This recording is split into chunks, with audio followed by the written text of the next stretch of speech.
In today's video, I'm going to teach you how to mute Slack in just 5 minutes. We'll walk through this straightforward process together step by step, ensuring that you understand each part clearly and can follow along without any hassle.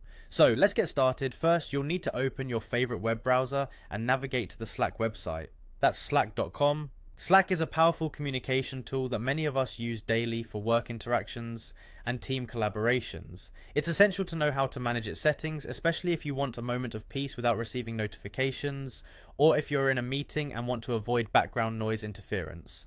Once you're there, you may need to log in. If you haven't already signed in, you will be greeted with a sign in page. A convenient method to log in is using your Google account. Simply click on Sign In with Google, and this should automatically connect you to your Slack workspace if you've used this option before. It's a quick way to bypass the hustle of remembering additional passwords and keeps your access secure.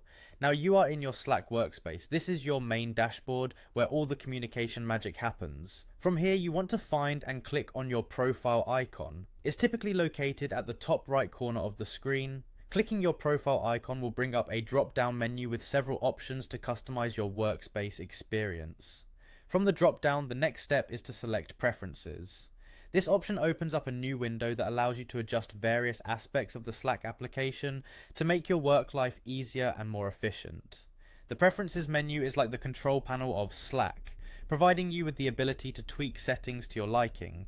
Once you've clicked on Preferences, you'll want to navigate to the Audio and Video section. It's located on the left sidebar of the Preferences window.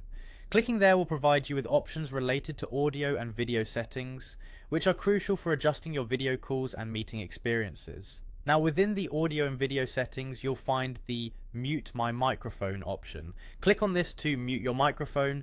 This setting is particularly useful during meetings when you're not actively talking, or if you simply want to minimize any accidental noise disturbances for your colleagues. And there you have it. Within just a few moments, you've learned how to effectively mute Slack to control your audio settings. This skill allows you to maintain focus and professional etiquette during meetings or when undisturbed work time is necessary. Thank you for watching, and I hope this guide was helpful. Don't forget to subscribe for more quick and useful tech tips.